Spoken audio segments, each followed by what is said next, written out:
প্রিয়তমা শব্দটা হয়তো তোমার কাছে নতুন শোনাবে, তার কারণ তোমার সাথে আমার বিশেষ কোনো পরিচয় নেই।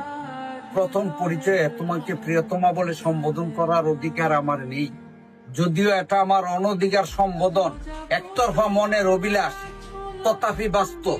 তুমি তো জানো human life is a drama stage. তার অর্থ হইল মানব জীবনটা একটা রঙ্গমঞ্চ।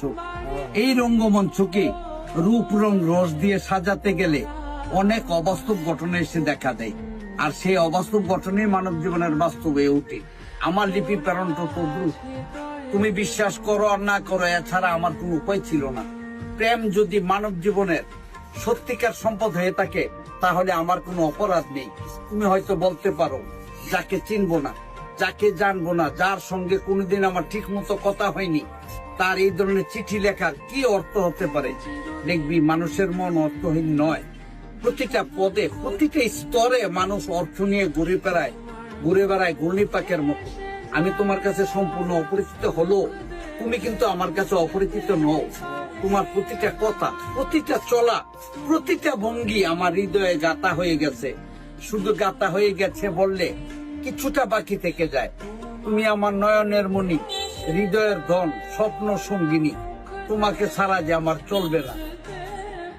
এই অনধিকার চর্চায় তুমি আমাকে হয়তো একটা পাগল বলে ধারণা করে নেবে। আসলে কি আমি পাগল? না, আমি পাগল নই।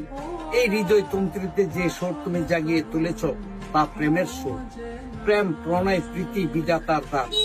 এই সত্যকে অস্বীকার করার মতো কারো অধিকার নেই প্রিয়তম। তখনই আসবে এই কথাটা। বর্তমান সমাজে আমি অর্থহীন, কাঙ্গাল, দিন দরিদ্র বলে পরিচিত।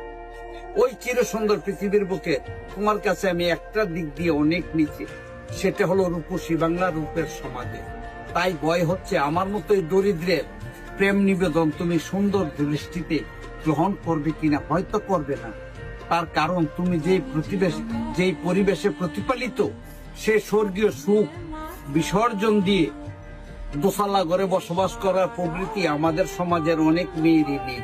তবে তোমার প্রতি আমি আশা রাখি, তুমি হয়তো এটাকে অনাদরে অবহেলায় ছেড়ে ফেলে দিতে পারো। অবশ্যই আমার কোনো ক্ষতি নাই, ক্ষতি শুধরাবে।